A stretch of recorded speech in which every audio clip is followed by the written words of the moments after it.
Maintenant, pour le problème sur les allées et bordures, il faut nécessairement faire le croquis dans son brouillon pour pouvoir comprendre rapidement.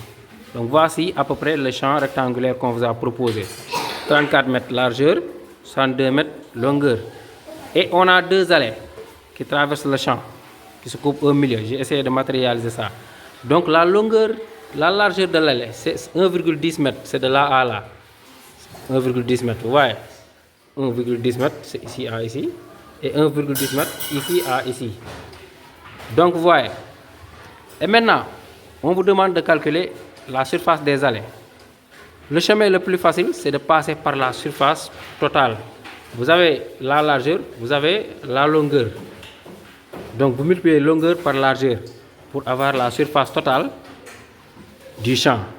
Maintenant, cette surface obtenue, vous voyez que ici, au niveau de la longueur, il y a la largeur de l'allée qui diminue la longueur du champ, la longueur totale.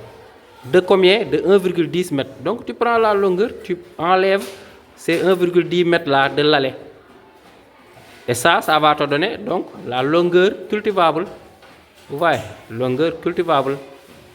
On fait la même chose au niveau de la largeur. On prend la largeur, c'est-à-dire 32 mètres, donc 34 mètres.